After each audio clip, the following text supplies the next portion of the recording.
எண்ணாகமம் 21ஆம் அதிகாரம். வேவுகாரர் காண்பித்த வழியாக இஸ்ரவேலர் வருகிறார்கள் என்று தெற்கே வாசம் பண்ணுகிற கானானியனாகிய ஆராத் ராஜா கேள்விப்பட்ட போது அவன் இஸ்ரவேலருக்கு விரோதமாக யுத்தம் பண்ணி அவர்களில் சிலரை சிறைப்பிடித்து கொண்டு போனான். அப்பொழுது இஸ்ரவேலர் கர்த்தரை நோக்கி, தேவரீர் இந்த ஜனங்களை எங்கள் கையில் ஒப்பு கொடுத்தால் அவர்களுடைய பட்டணங்களை சங்காரம் பண்ணுவோம் என்று பிரதிஜ்ஞை பண்ணினார்கள். கர்த்தர் இஸ்ரவேலின் சத்தத்துக்கு செவி கொடுத்து அவர்களுக்கு கானானியரை ஒப்பு கொடுத்தார். அப்பொழுது அவர்களையும் அவர்கள் பட்டணங்களையும் சங்காரம் பண்ணி அவ்விடத்திற்கு ஓர்மா என்று பெயரிட்டார்கள். அவர்கள் ஏதோம் தேசத்தை சுற்றி போகும்படிக்கு ஓர் என்னும் மலையை விட்டு சிவந்த சமுத்திரத்தின் வழியாய் பிரயாணம் பண்ணினார்கள். வழியின் நிமித்தம் ஜனங்கள் மனமடி வடைந்தார்கள்.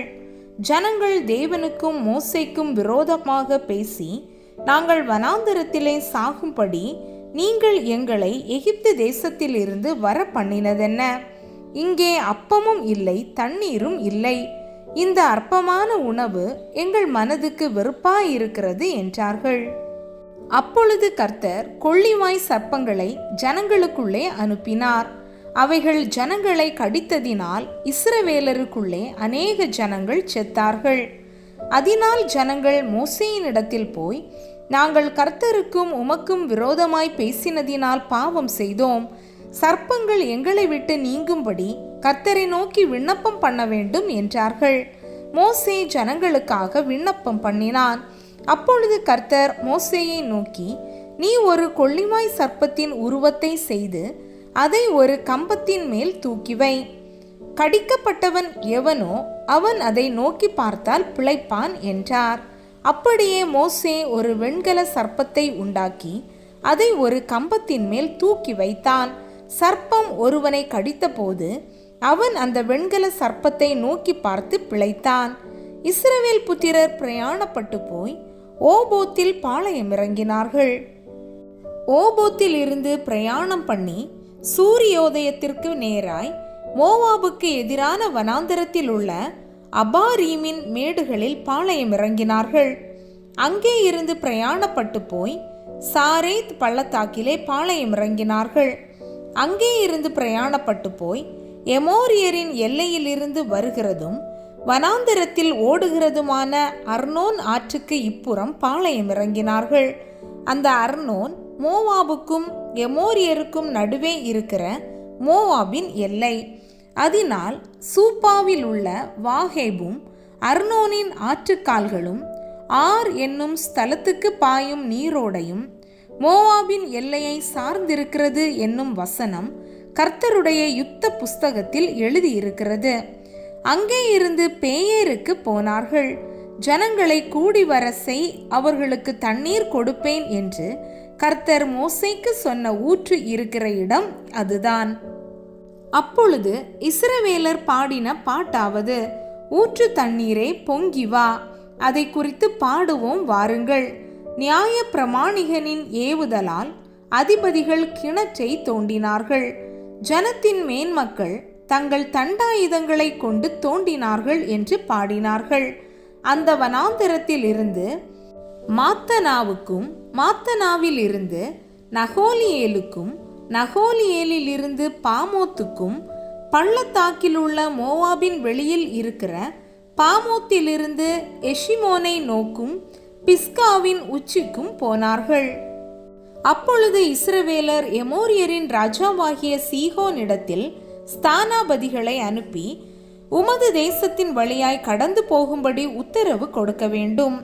நாங்கள் வயல்களிலும் திராட்சை தோட்டங்களிலும் போகாமலும் துறவுகளின் தண்ணீரை குடியாமலும் உமது எல்லையை கடந்து போக மட்டும் ராஜ பாதையில் நடந்து போவோம் என்று சொன்னார்கள்.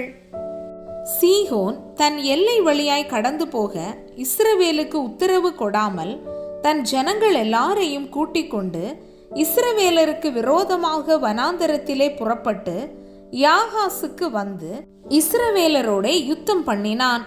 இஸ்ரவேலர் அவனை பட்டய கருக்கினால் வெட்டி அர்னோன் தொடங்கி அம்மோன் புத்திரரின் தேசத்தை சார்ந்த யாப்போக்கு வரைக்கும் உள்ள அவனுடைய தேசத்தை கட்டி கொண்டார்கள். அம்மோன் புத்திரரின் எல்லை அரணிப்பானதா இருந்தது. இஸ்ரவேலர் அந்த பட்டணங்கள் யாவையும் பிடித்து எஸ்போனிலும் அதை சார்ந்த எல்லா கிராமங்களிலும் எமோரியருடைய எல்லா பட்டணங்களிலும் குடியிருந்தார்கள். எஸ்போனானது எமோரியரின் ராஜாவாகிய சீகோனின் பட்டணமாயிருந்தது. அவன் மோவாபியரின் முந்தின ராஜாவுக்கு விரோதமாக யுத்தம் பண்ணி அர்னோன் வரைக்கும் இருந்த அவன் தேசத்தை எல்லாம் அவன் கையில் இருந்து பறித்து கொண்டான்.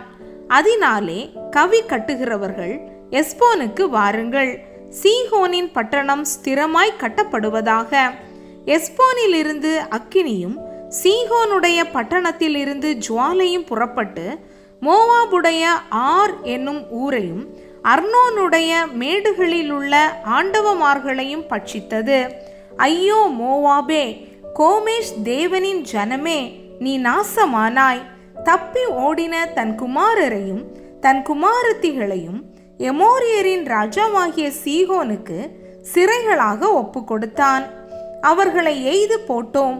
எஸ்போன் பட்டணம் தீபோன் ஊர் வரைக்கும் நாசமாயிற்று. மேதோபாவுக்கு சமீபமான நோப்பா பட்டண பரியந்தம் அவர்களை பாழாக்கினோம் என்று பாடினார்கள்.